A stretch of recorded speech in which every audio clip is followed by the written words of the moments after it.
Throughout the many chapters of our nation's history, you will find the accomplishments, dedication, and bravery of the Buffalo Soldiers. From settling the West and taming the frontier of 19th century America, serving as some of our nation's first Pony Express riders and National Park Rangers, fighting alongside Theodore Roosevelt's Rough Riders in Cuba as part of General Pershing's expedition into Mexico, and many other of our nation's conflicts. And of course, they're an important part of the West Point story, supporting the cadet riding and mounted drill instructions throughout the first half of the 20th century. The Buffalo Soldiers paved the way for many who would lead our nation with distinction, and their legacy and example of duty, selfless service, and excellence has inspired generations of cadets, soldiers, and Americans over the years, and their legacy still inspires us today. At this time, please welcome from the Buffalo Soldiers Association of West Point, First Sergeant Retired, Frank Acheta.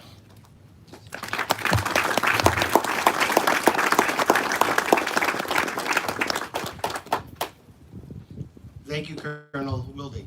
Good afternoon. Good afternoon. My name is Francesco Acheta, the Executive Director of Operation Impact, a special project group of the Buffalo Soldiers Association of West Point. Some here today may recognize me as the conference coordinator of the Simon Center for the Professional Military Ethic, United States Corps of Cadets here at the United States Military Academy. On behalf of the Buffalo Soldiers Association of West Point, it is my privilege to welcome Lieutenant General Gillard, Brigadier General and retired Colonel Robinson, Command Sergeant Major Barreto and his family, Command Sergeant Major Craven, Command Sergeant Major Frazier, Principal Chief Dr. Ronald Yonaguska Holloway, Chief Terigua Tainokai, retired Major General Barry Price, our keynote speaker, Amy Nimley, UN Representative of Africa to Sephoria, Laura Tottle, Orange County Legislator, Tyrone King, Town of Highlands Councilman, Dr. Andrea Matthews, President of the Buffalo Soldiers Association of West Point, and the many other distinguished guests who have come from near and far to be with us on this beautiful day. Welcome. Operation Impact is at the forefront of education and veteran engagement in the community, doing our best to serve underrepresented students living in underserved communities with the same resolve, perseverance, resilience, and grit of the Buffalo Soldiers. We can, we will, ready and forward. Operation Impact is not a brick and mortar organization, rather a community-centric facilitator that brings community and opportunity together through engagement and collaboration with all community stakeholders as educational partners, thereby leveraging the resources and broadening the responsibility among the entire community to facilitate after-school STEAM programs designed to widen the STEM workforce pipeline for young women and underrepresented students, and equine therapeutic horsemanship for veterans experiencing difficulties in their post-military journey. For veterans, by veterans. If you can see it, you can be it. Mentorship is the keystone of our program.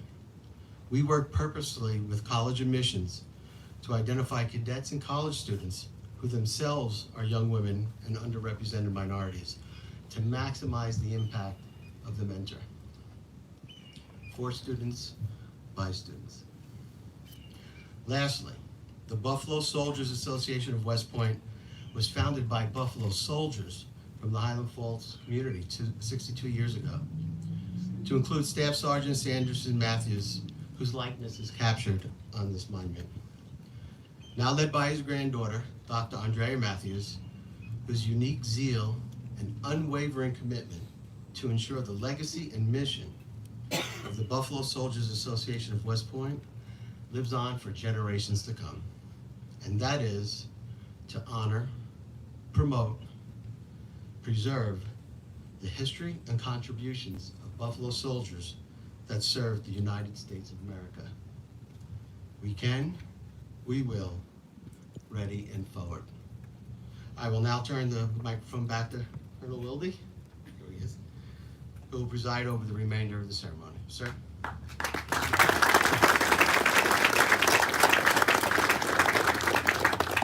Thank you, First Sergeant. Ladies and gentlemen, it is with great pride and honor that I introduce today's guest speaker. Throughout his more than 3 decades of service in uniform, Major General retired Barry Price served in numerous operational and senior staff assignments throughout the Army and Joint Force, to include Deputy Commanding General for Army Cadet Command and as the Deputy Chief of Staff, G1, for U.S. Army Forces Command. He is deployed in support of Operations Iraqi Freedom and Desert Storm, as well as served as an assistant professor here in the Department of History at West Point. Outside the Army, he has shared his experience through service on numerous advisory boards, such as the National Parent Teachers Association, the School Board for the City of North Chicago, and 2 presidential task force. He currently serves as the CEO for the Community of Anti-Drug Coalition of America, a nonprofit organization committed to creating safe, healthy, and drug-free communities globally. Ladies and gentlemen, please welcome Major General retired Barry Price.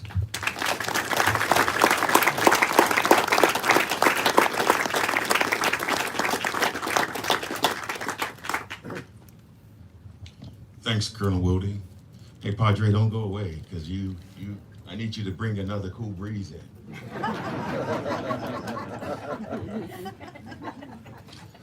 General Gillen, Mrs. Gillen, Brigadier General Robinson, Command Sergeant Major Barretto,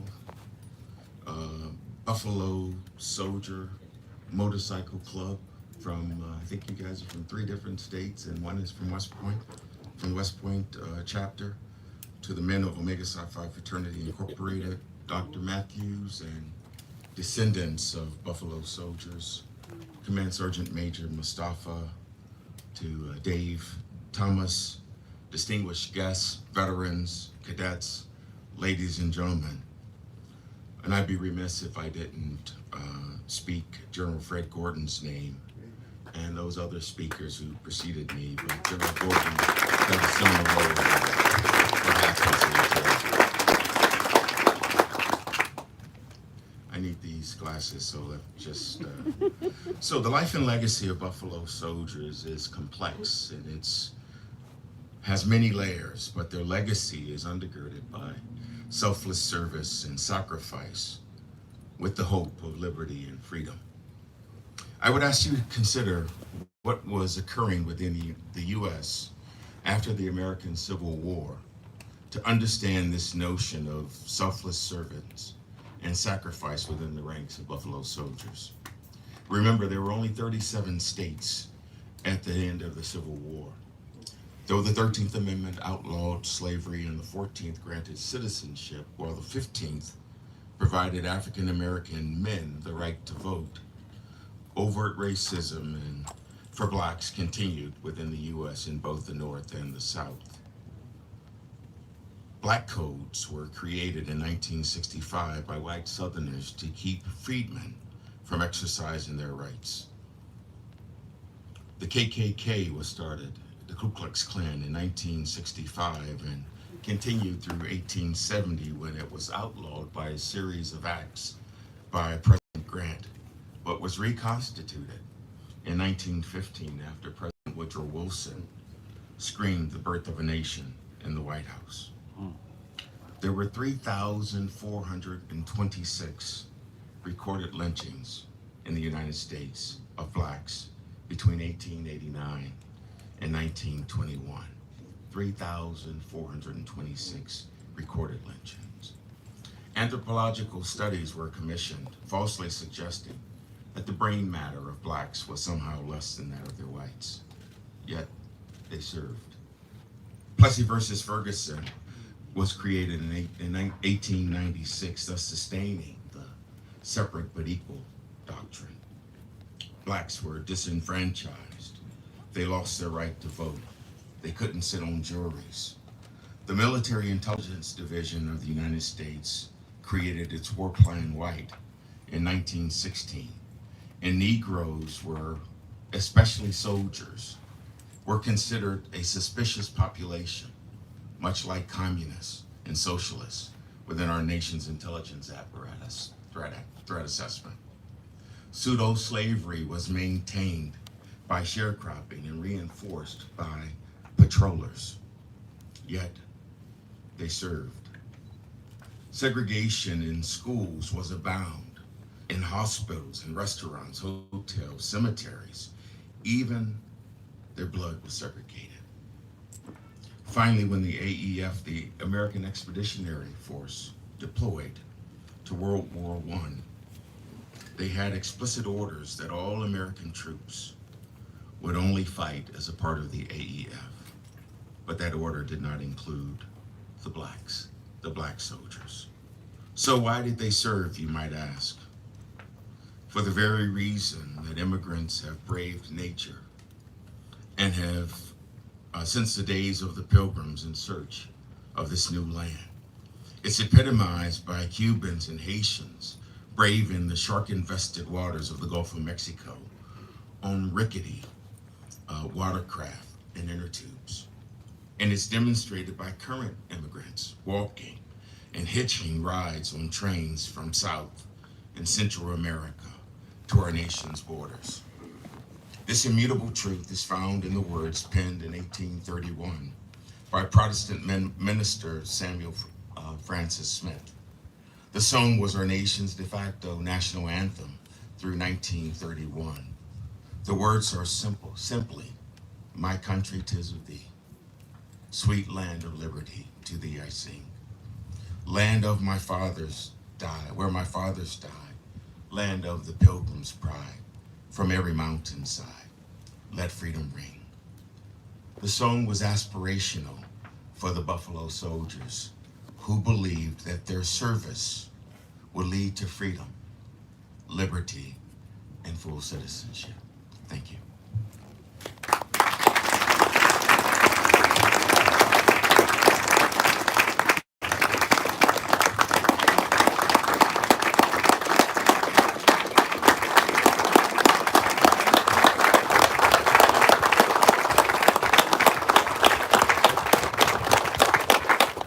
Sir, thank you for those very powerful words. At this time, I ask General Price and our distinguished guest to come forward and lay the wreath in commemoration of service and legacy of the Buffalo Soldiers. Would you please stand?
Ladies and gentlemen, again, thank you for joining us for today's ceremony.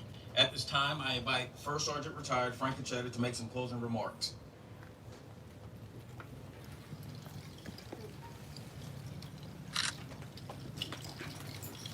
Again, thank you for coming and showing the support today. Just a reminder, Eisenhower Hall, we have a function at 2:30. So please, if you're coming to that function, make your way forward there. But please enjoy and take some pictures of the monument. Again, thank you so much.